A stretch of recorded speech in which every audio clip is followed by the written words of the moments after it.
Happy New Year, everybody. I'm glad to see you all joining in today.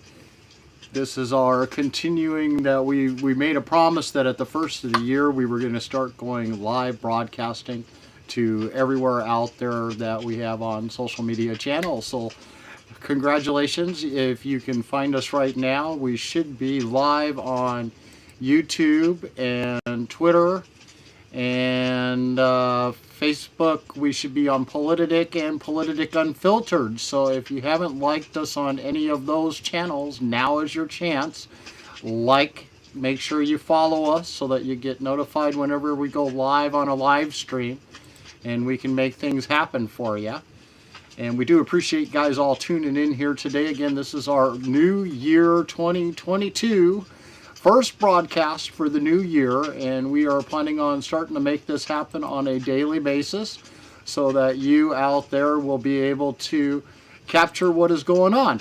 And as you can see, we've done a lot of improvements on what we have out there for our cameras and our camera views and what you are able to see and be able to view right along with us. We're planning on bringing in quite a bit of different stuff as we're moving along.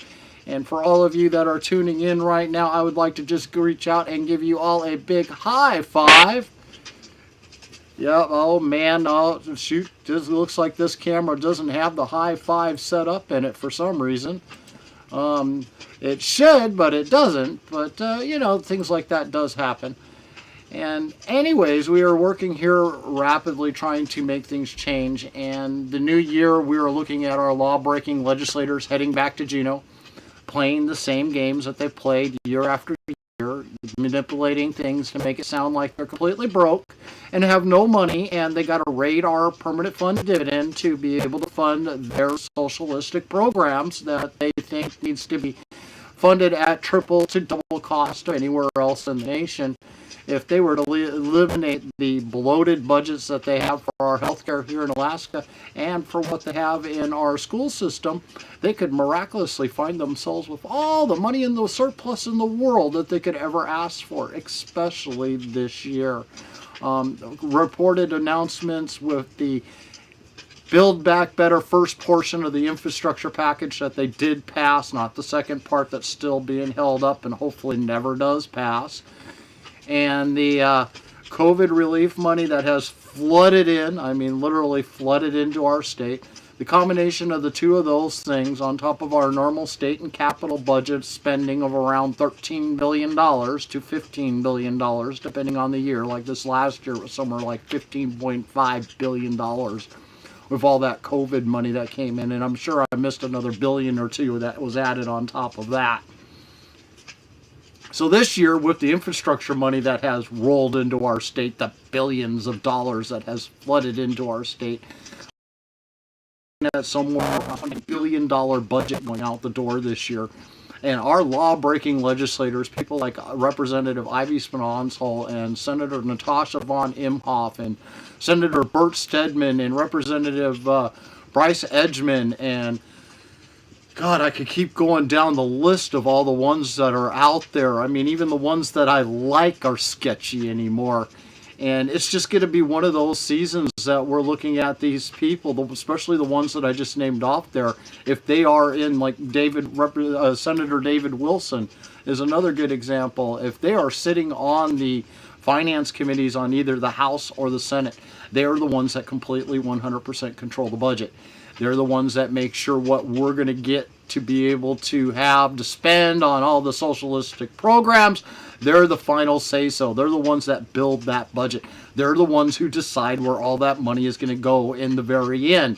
All these other committees that are out there really are pointless because the Senate Finance and the House Finance committees are the ones that are really pretty much the controlling body of what happens there in Juneau.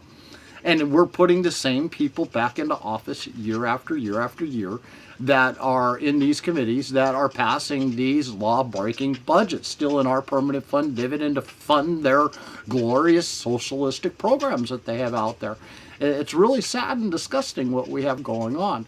We've got to do something. We got to unite. And one of the things we can start doing is see, we need to be emailing these legislators. We need to be calling these legislators, not your favorite legislator, not the ones that you like. You know, they hear from us, and they like to hear from us. Yes, I'm not saying don't bother calling them and letting them know what your feelings are, but the ones that we need to be going after are the ones that are on these Senate Finance Committees or in the House, you know, the House Finance Committee, the House Ways and Means Committee, the House Judiciary Committee. I mean, the entire House down there in Juneau is controlled by the illegal binding caucus rule. Either you vote the way those in control of the caucus tell you to vote, or they're going to punish you. They're going to strip you of everything you have. They're going to take your voice away, your constituents' voices away, and they're going to make you nothing more than a useless pawn that sits off to the side, and your voice doesn't matter. Very obvious when you look at what happened there in the last past 4 special sessions that they had last year, resolving absolutely nothing, including the Senate. You know, the Senate in the 4th special session was a complete joke. Why did they even bother being elected in the first place is beyond me, especially those in the Senate Finance Committee, because the Senate Finance Committee was the reason why nothing got done down there in Juneau. They made sure that absolutely nobody brought a single bill to the floor because they were all sitting waiting on the Senate Finance Committee to bring those bills up so that they could be discussed. We could have had We've come up with these solutions, but since they did absolutely nothing, we have zero solutions out there of what we're going to be able to do here in the future.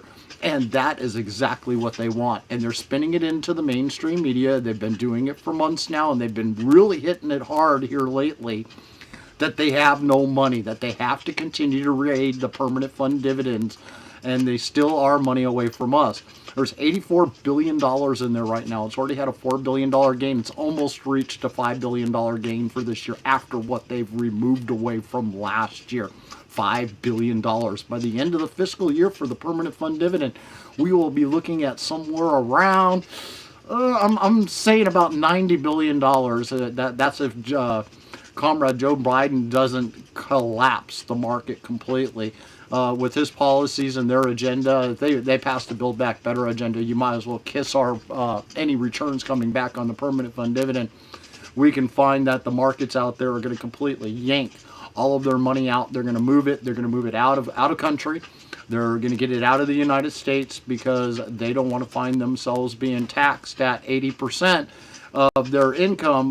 That if they wanted that, they would go to someplace like China where the government controls their business instead of them.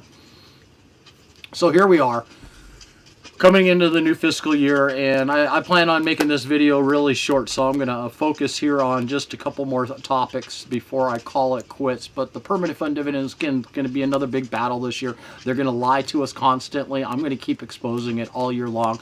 I am not going to give up. I'm not going to hesitate. Those in the Senate and those in the House, you guys need to wake up and realize, smell the bull s that you guys are shoveling out there on a daily basis, and quit making us trying to think that you have no other choice. You have another choice. The only problem is your special interests, the lobbyists out there, the ones that work for the school boards, that work for the unions, that work for the health and care in Alaska.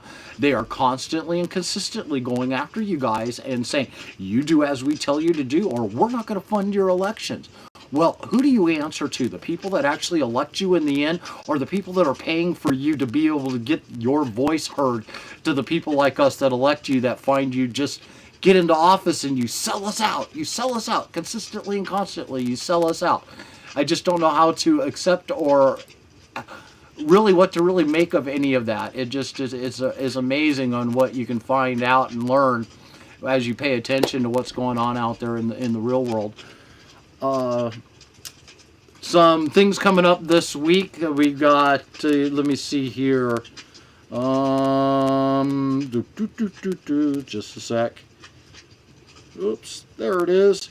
We got a community listening session coming up with Rep. David Eastman and Representative Christopher Kirka. They're going to be having a listening session out here in the Valley, And from what I understand, this is going to be kind of like, in some ways, the very last town hall that we may be able to get with our legislators before they head down to Juneau for this final second half of the 33rd legislative session, to go down there so that they can do a rapid sell out our voices and votes on the budget and make it so that they get exactly what they want for the special interests, crying all the way that they can't do anything else, and they refuse to do anything else because for them that money is just so important to have that it doesn't matter what we think. So this will be your opportunity to talk to at least two that are out there, Representative Christopher Kirka and Representative David Eastman. They're both staunch supporters and fighters of smaller government, reducing the size, reducing what's being funded, get it more into the private market and out of the government sector. Government has no business being in business, and every time they touch something, it only turns into a pile of crap. Look at our schools. Look at our health care. It's a pile of crap, and it costs us hundreds of billions of dollars every single year. That is more than what we ever receive back in return. And I'm exaggerating when I say hundreds of billions, but when $3.6 billion pre-COVID is being spent on healthcare, and nearly $1.6 billion is being spent on our universities and K through 12 system, and it's double to triple the costs in the nation depending on which one you're looking at. We have also the worst statistics. We're the worst ranked in the nation, and we need to let our legislators know what we think and how we feel. And this is a perfect opportunity, again, with Representative David Eastman and Christopher Kirka, who I believe is also running for governor at this point. I am trying to get back up on the main highlight topics of reporting again, because that's something I haven't been doing much of. If you go to my website, Politadick.com, you'll see one of the big major changes that has taken place at this point. On Politadick, you will find that the website has moved itself into the 21st century. Excuse me. Coffee break. Yes, I am a rebel. And so, yeah, it's one of those things that we just got to look into the future, and by looking into the future, we got to take action so that we control what happens here in the future. And so, Christopher Kirka, Rep. David Eastman, are having what they call share your thoughts on effects on the COVID-19. How many times can we keep sharing our thoughts and our feelings about COVID-19 to the legislators that already know what our thoughts and feelings about COVID-19 are, outside of what mainstream media was actually willing to report, or what I can even say reporting on these channels, because I'll be flagged as fake news if I say what people are saying out there. Alternative opinions are just not allowed to be expressed.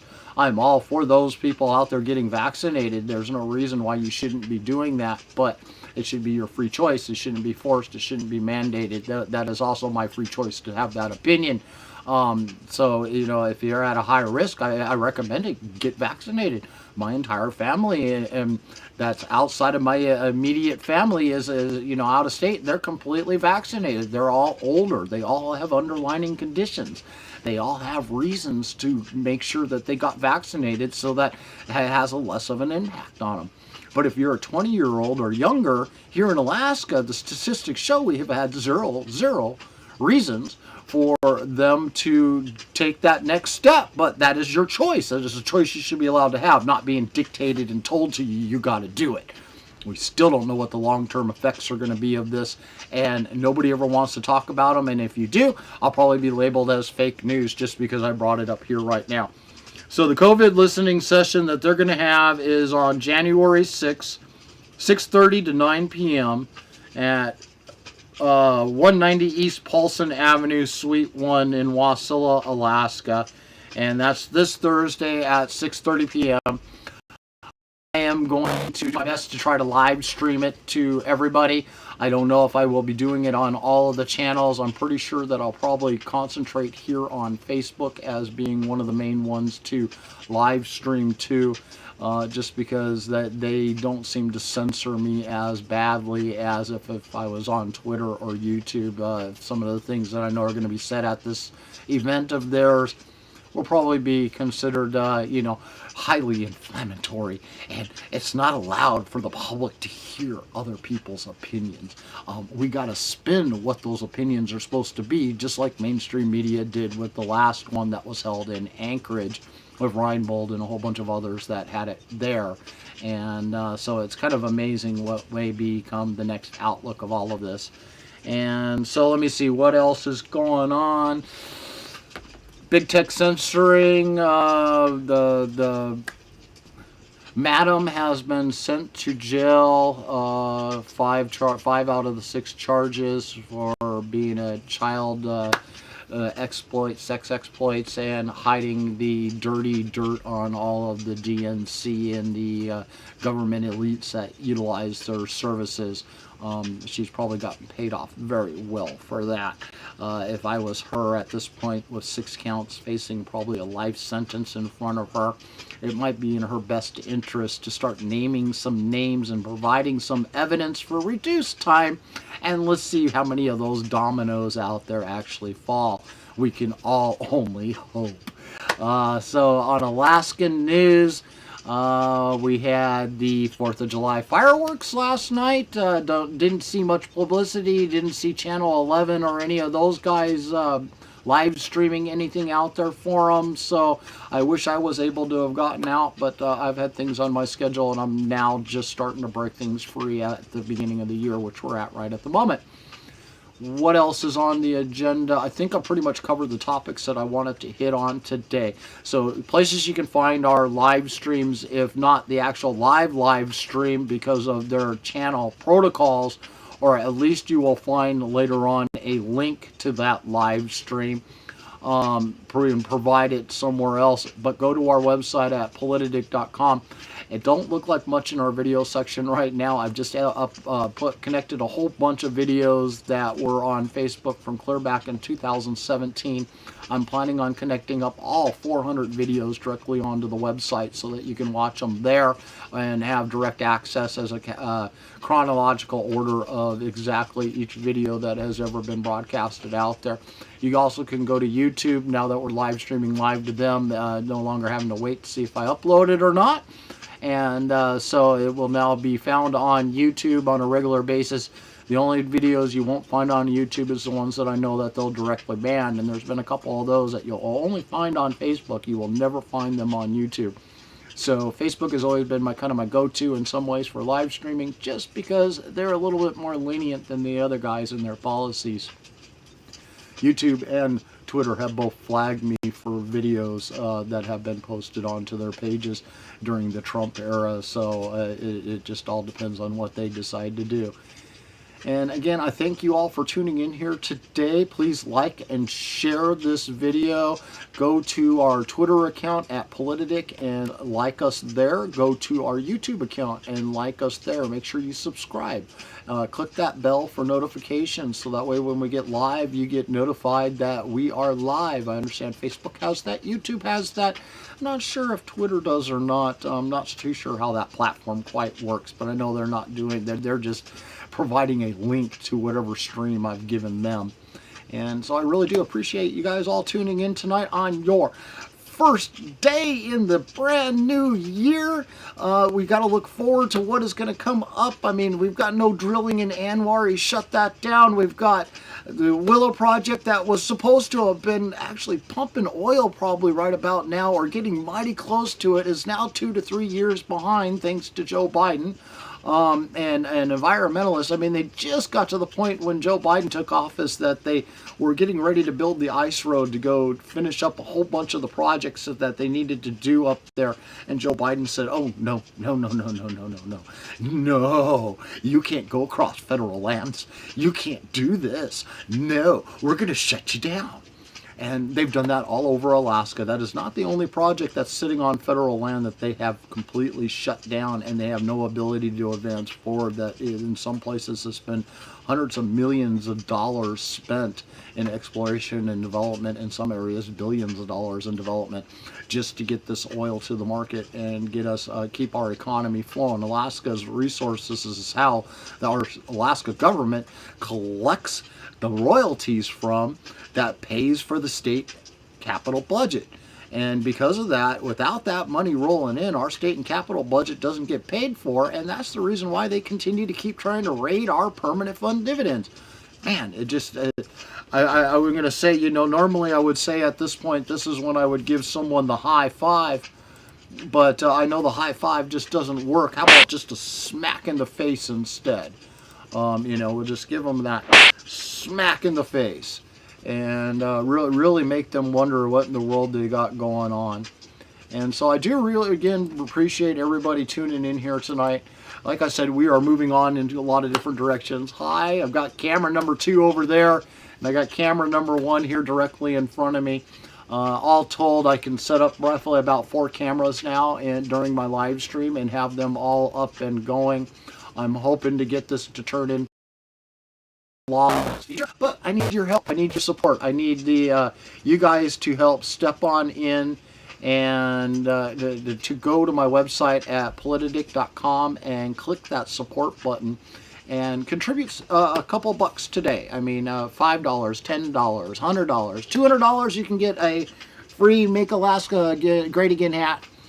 Tell me what color you want, and I will ship it off to you for every $200 donation that is being made right now. And for everybody out there, and it's going to go towards keep expanding the equipment that I have. Your donations is what made this possible, to be able to stream on multiple channels out there. It has been able to pay for the services to be able to restream everywhere at the same time. And it's people like you and your support that has made this possible. Again, have yourself a great and happy new year. And we are going to call it out of here right now. And we'll get back to saying good night, everybody. High five to all of you. I hope you all appreciate the new year we have finally made it to, and may it be much better than the last one.